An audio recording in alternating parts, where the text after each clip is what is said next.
Hi, everybody. This is Madhav here from Remote Marketing, and today special because today I'm going to give a more hands-on workshop uh, on KPIs, on marketing team KPIs. I'm going to share some experiences. Um, Hold on one second. Let me share my screen, which is here. All right. Okay, perfect. So today I'm going to talk about supercharging your marketing team using KPIs. Um, so just to kind of give you a quick background, I'm Madhav. I'm a shit presenter, and I'm the founder at Remote Marketing. The interesting thing is, I've worked exclusively with 100% remote teams for 7 years. I've pretty much been the first marketing hire at almost all of the companies I've worked with, and I've scaled marketing, from 100,000 revenue to over 6 million. Grew and coached a team, built processes, and when you're kind of scaling a marketing team, the biggest issue, at least that what I faced, was getting my remote team to take ownership. Okay, uh, and this is not specifically for remote teams. It could also be for anyone. It could be a co-located team as well. And it was particularly because when the work kind of is the same, it's getting repeated again and again. So team members get disinterested in their work, but some of those are essential tasks. Sometimes there's just a lack of accountability. They're just people are doing the work, but they're just like there's no there's no attribution if this is working, if this is not working, and if they're performing at their best levels. Quality sometimes gets suffered because everyone gets demotivated once or twice. You know, Everyone has highs and lows, and sometimes they're just not performing at their best levels. Um, I would be very involved in kind of making sure the work is top notch. I'd be like, "Are you pushing to your best level?" So the feedback loops got multiplied, and eventually I was just spending way too much time managing than doing. And I was like, managing is definitely one part of it, but I enjoy marketing because I like to do that creative stuff, right? So the what you see here, right? Like, this is a snapshot of a message that I sent to my team, and these kind of messages weren't uncommon. So this was back in the days when Slack wasn't there in this world. This was when remote teams used to survive on Skype group chats. I would just drop a message, be like, this one time I went on a vacation for a week, and my blog traffic kind of went down by half, and that was primarily because things just went out of the way. Posts weren't getting published at the right time, they weren't getting promoted properly, all of those different things. So what I wanted was a way for my team to successfully own their numbers monthly, that every team member is mostly or always motivated. Okay. And number three is that I'm minimally involved at helping people perform at their best levels. That was the dream. So my answer to that was KPIs, key performance indicators.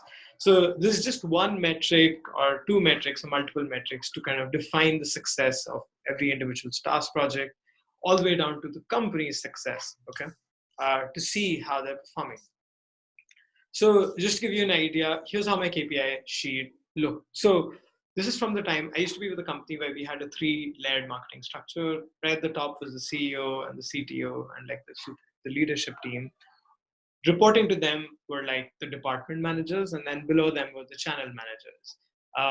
So the CEO was in particular responsible for the KPIs, for company growth, increase in monthly revenue, annual revenue, increase in number of customers, churn, all of that. And then the department managers reported to the CEO about specific things: support, development, marketing.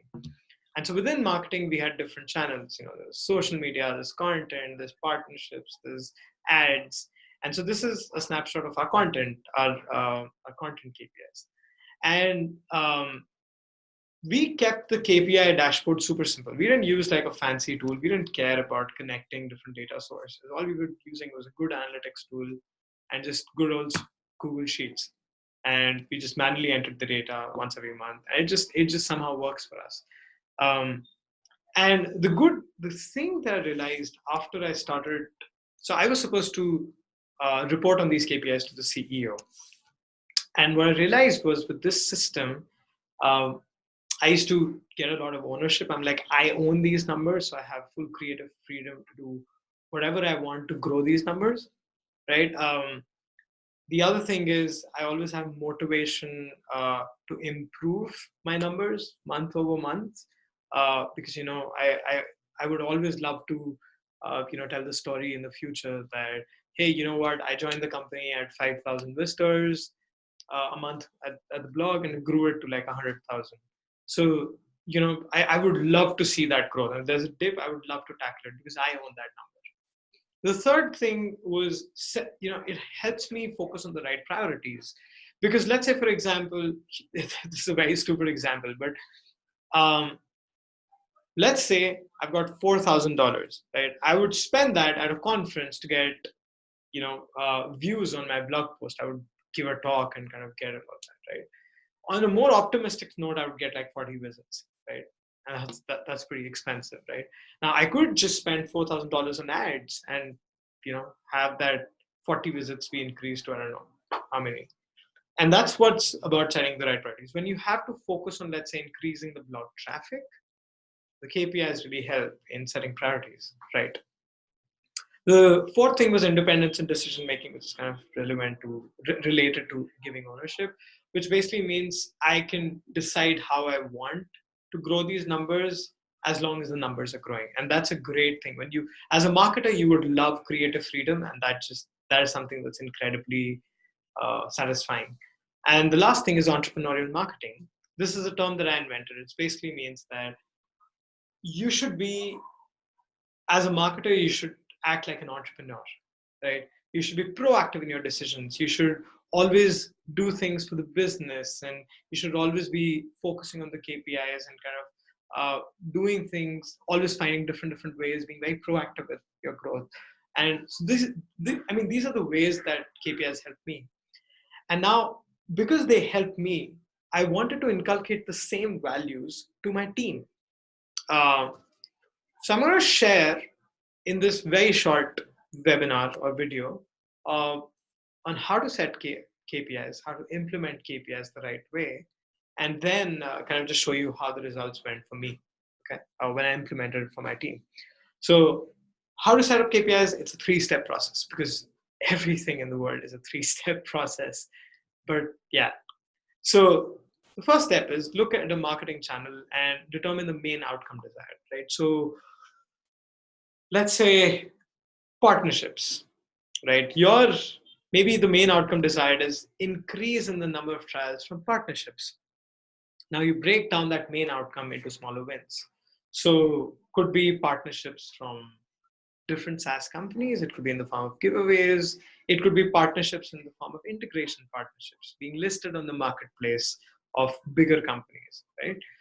When you identify these smaller wins, then you can identify the KPIs and assign the right person to it. So integration partnerships, getting listed on the marketplace, how many sites did we get listed on the marketplace, right? These are the KPIs.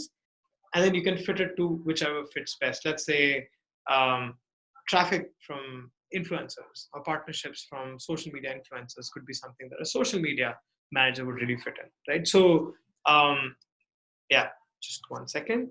So I will give you a very simple example. Let's take a content promotion example, content promotion strategy, right? So the main outcome is increase in relevant traffic to blog posts. Now, the smaller wins in that is traffic from social media. That could have an increase in relevant traffic to blog posts. An increase in traffic from influencers, and subsequently the number of influencers emailed to convince them to promote our content, or traffic from ads, right? These are the small wins. And then through these wins, you can assign KPIs. So traffic from social media, job of a social media manager. That's the perfect person to fit for that. Number of influencers emailed could be something that will work great for your virtual assistant. traffic from ads, maybe great for your performance marketing agency or your ads agency or whatever. So that's how you basically identify and set up the KPIs. Now, how to implement the KPIs? Implementing is a whole different monster altogether, right? So you may have defined the KPIs, but implementing it is completely different. So again, a 3-step process. So step number 1 is setting up the right KPIs that connect core business metrics, right? So here's the thing. Every KPI should be specific and measurable. So just to give you an example, right? Let me give you 2 examples, right? One, where let's say the CEO mentions that let's talk about partnerships, integration partnerships, all right? So number of successful integration partnerships, okay? And number 2 is number of marketplaces that we're listed on, number of traffic we're getting from the marketplaces, right? So when you compare these two, right, number of successful partnerships, right? What is successful, right? It's vague, it's not specific, it's not measurable. How do you measure successful partnerships, right? There could be so many different measures for it. So that's why I feel that I recommend that you should keep every KPI to be very specific and measurable. The second thing is your KPI should be 100% relevant to the individual's task. And that particularly means that the individual, like let's say, for example, a social media manager, their KPI should be related to everything that they're interested in. If you give them a KPI of, let's say, increase in content traffic, right? It's not your primary responsibility. They're not going to care for it. So you want them to only care for the KPIs that they actually care about. And the third thing is, which is so important, just tie those KPIs back to the main business goal, right? So this is a challenge that everybody knows, and everybody's aware, yeah, as an employee, as a manager, that everyone wants to see how their contribution impacts, the bigger metric, right? Which could be business revenue, which could be customers, which could be anything, right? An increase in customers, an increase in revenue. And I'm going to give you a quick example of how you can do that. Okay. So here's a simple flowchart. Okay. And we're going to go top to bottom, right? So growth in business revenue, number 1, everybody wants to see that they were responsible, they were helpful in growing their business revenue. How do you grow the business revenue? Let's say one of the things is more trials converted to more paying customers. How do you get more trials? That comes from more traffic.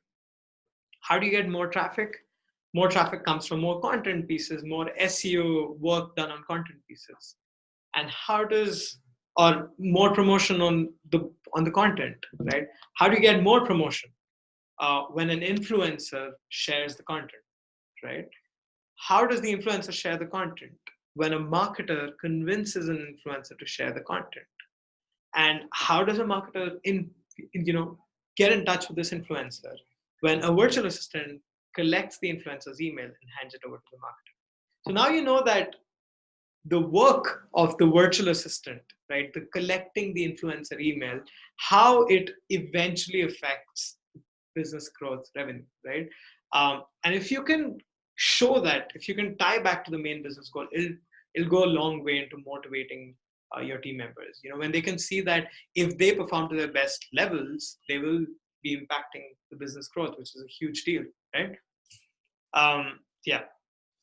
So step number 2 is set up a periodic mutual goal and a deadline. Okay. Now, number 1, don't promote as much as you can philosophy. All right. So what do I mean by as much as you can?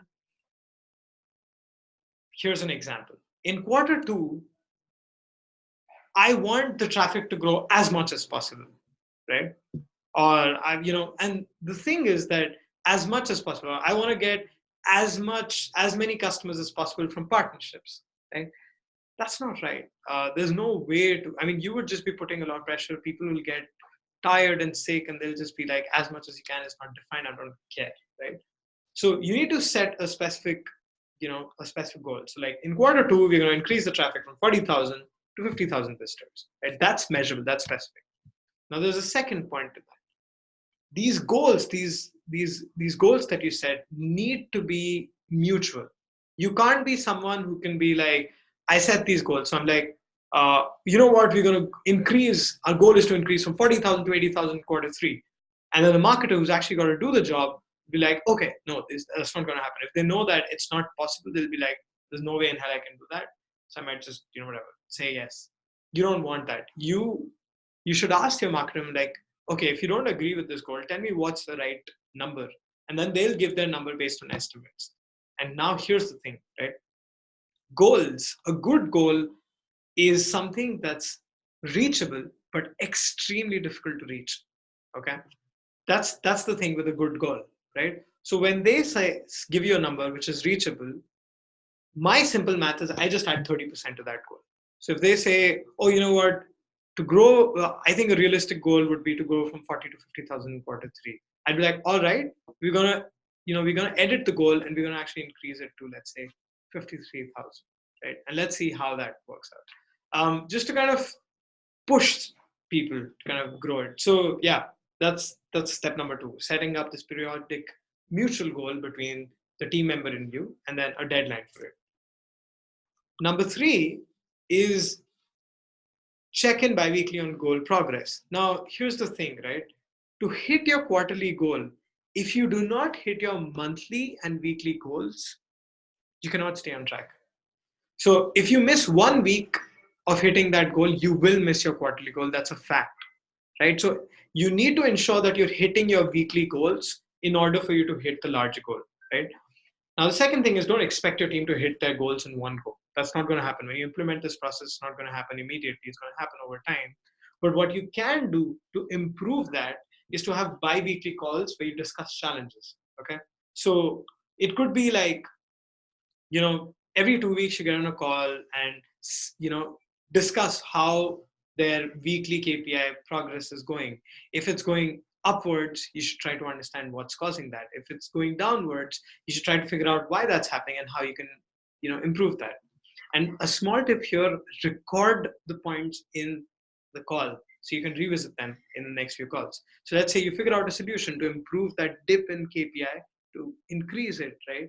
You should revisit 2 weeks later and ask your team members, like, what happened to that solution? Did it work? Did you implement it? Did we see a change? If we didn't see a change, why didn't that happen? Should we find another solution, right?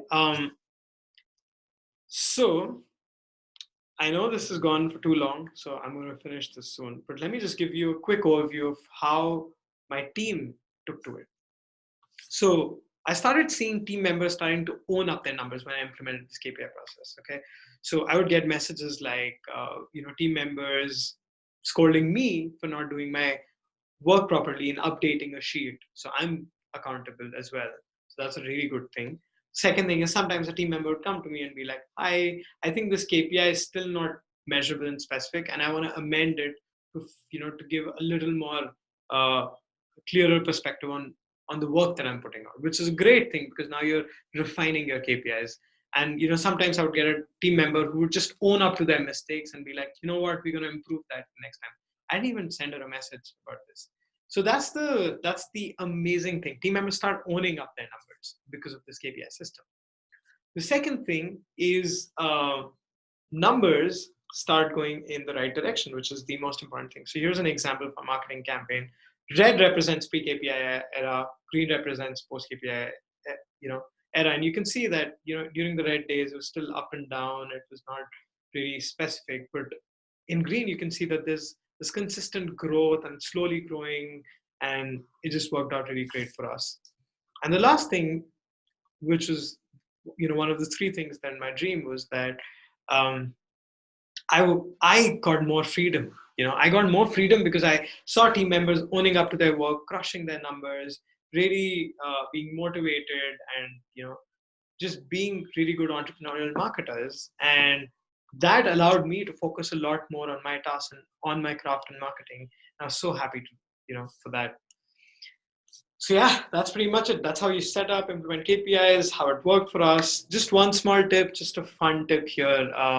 With the KPIs, what I did in our team was quarters, quarter one, quarter two, quarter three. That's just it's very business jargony. So just to kind of fun it up a little bit, uh, in our team, we renamed quarters to our favorite flavors of an ice cream. So we'd have a butterscotch quarter, and we've had a blackcurrant quarter, and it'd be like, oh, you know what, blackcurrant has been pretty good. We've had like double the growth there. So it just kind of funs it up, but yeah, I don't know. It could be a fun suggestion. It could be like the stupidest suggestion in the world. So yeah. Um, but anyway, thanks a lot for listening. I just wanted to point out that I run this project called Remote Marketing. It's available on remotemarketing.org. It's a blog. There's a podcast, which is relatively new. And my mission with this project is to make all co-located marketing teams location independent. Marketing teams don't have to be remote. Marketing teams, they don't have to be co-located. Before they take the decision of how they want to structure, if it should be in office or remote, they should be equipped to, you know, from the foundations itself to be like remote first. So then they can choose to be co-located remote whenever they want. It just allows for team members, moms and, and new dads and, people having a tough time or people with really long commute times to be able to kind of spend quality lives and just have a more happier life. So this is my mission, and you can check out my blog, you can listen to the podcast. I'd love to hear your feedback, and if you have any questions or thoughts about this video, if you want to see more of it, feel free to tweet to me at the Mad Bhandari. You can see it here, the Mad Bhandari, or you can just email me at madhav@remotemarketing.com. All right. Thanks a lot for listening. Have a great one. Bye.